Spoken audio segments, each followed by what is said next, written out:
Hi there, I'm Juan Carlos Gonzalez and I'm an Office Apps and Services MVP. In this video, I'm going to introduce you how you can easily add applications to Teams so you can interact with applications before the meeting, while in the meeting, and after the meeting. To do so, first of all, I'm going to create a new meeting using the calendar app within Microsoft Teams. One important note here is that everything I'm going to explain today is just a feature that you can find in the Microsoft Teams desktop app. So let's go. As I say, I'm going to create a new meeting. And yeah, I'm just going to provide the details of the meeting, such as Microsoft Teams adoption discussion, for instance. I'm going to invite some people, so I can be sure that a Microsoft Teams link, a Microsoft Teams meeting link is generated behind the scenes. So I'm going to invite myself with my personal account. Here we go. And then I'm almost done. So next thing I had to do is just to send the meeting so I can edit afterwards and just start customizing the meeting with apps. So I had to click on send button. And once the meeting is added, what I can do here is just to wait a minute.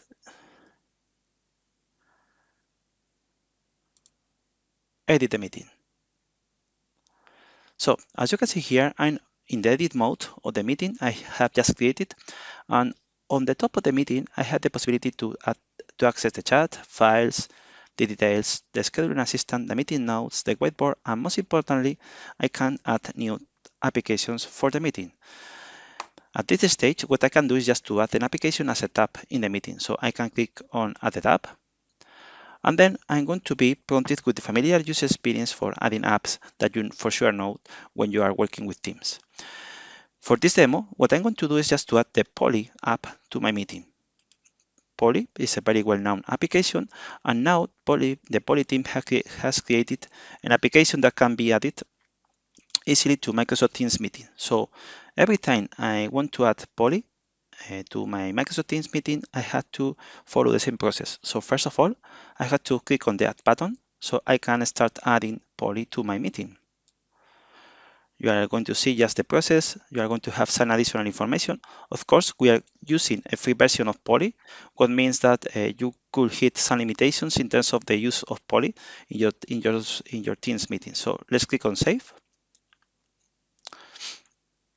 And now we should start seeing this user experience of having an app before the meeting. So as you can see here, this is not the first time I'm using Poly. Indeed, I have already used Poly for 2 previous meetings. So that's the reason why I have already 2 responses collected. That means that I have created 2 polls, 2 surveys with Poly in 2 previous meetings. So this is a limit. This is a limit that you can hit with the Poly free version of the app, because you can have up to 25 responses per month. If you need more, then you have to upgrade your Poly plan to a paid plan. That's the thing. So what I'm going to do just now is to create a survey, a poll with Poly, and I can create I can create it from scratch, or I can select a template. I'm going to go for the second option, and here, as you can see, you can just scroll down and see different templates you can have for using Poly in your Microsoft Teams meeting. For this demo, I'm going to select the one-to-one meeting coordination template. Before adding to the meeting, you have the opportunity to customize this template just to meet your needs.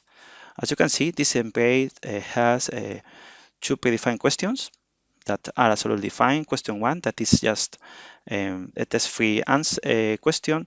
So what agenda items do you want to discuss in our next one-on-one meeting?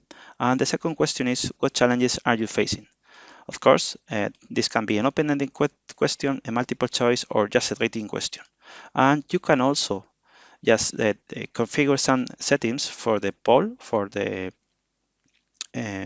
survey, such as result visibility can be private, after close, or just in real time.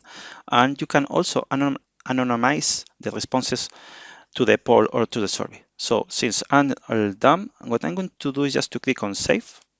So the Poly app is added to the meeting before the meeting.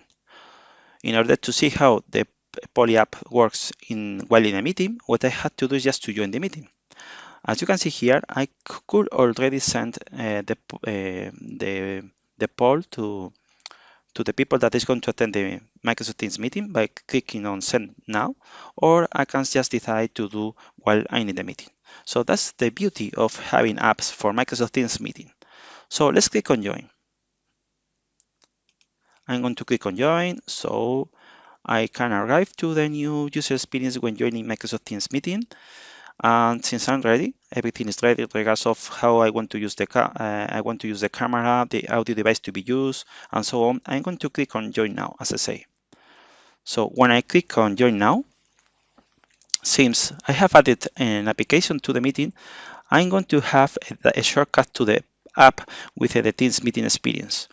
So I can click on Poly, and what it's going to do is just to show actually the Poly, the survey I have already created before the meeting. So what I can do is just to send now, and every person attending this meeting can potentially do the same. So every person attending the meeting can answer this survey, this poll, easily by means of the integration of the Poly app within the Teams meeting experience. Or even I could go further and just create another different poll. But what I'm going to do now is just to answer this poll. So I'm going to click on Send Now, and yeah, as you can see here, this is scheduled for a time. As you can see here, the integration of Poly in the meeting is just posting a message in the team chat. Indeed, I can go to the team chat and I can see just that the poll, the survey has not answered yet. But this is what I'm going to do now. So what agenda items do you want to discuss in our next one-on-one meeting? So item number 1, just for demo purposes, item number 2, etc. And then click on Next.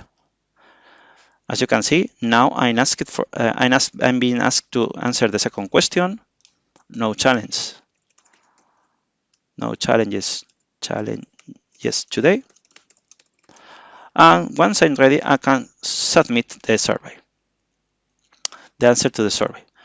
Here we go. And as you can see here, Poly is updating in real time how the survey is being answered by the meeting attendees. So in this case, I already have an answer for this poll, for this survey in the meeting chat, and I can even view all results while in the meeting. So I can navigate through the results and see actually who answered the questions. Let's do that again, view all results, and I can click on Next and click on Done, of course. And what I can do also here is just start Poly. And yeah, Poly just is showing a summary of how this survey has been answered by meeting attendees. So next thing I can do is just to end the meeting, so I can see how the application allows me to interact with the Teams meeting after the meeting. So I'm going to click on End Meeting. This is going to end the meeting for everybody, supposedly. And yeah, the meeting is already ended. And what I can see here is just the application is in the meeting. And of course, I can access the chat. I can see that Poly posted a message in regards of the answers provided by the meeting attendees. And of course, I can view all results just integrated in the chat meeting after the meeting. And that's all. Pretty cool experience of working with apps with Microsoft Teams meeting. So I can easily work with apps before the meeting, while the meeting, and after the meeting. I hope you also found this video useful, and I hope you are safe. And yeah, talk to you soon and see you around. Bye bye.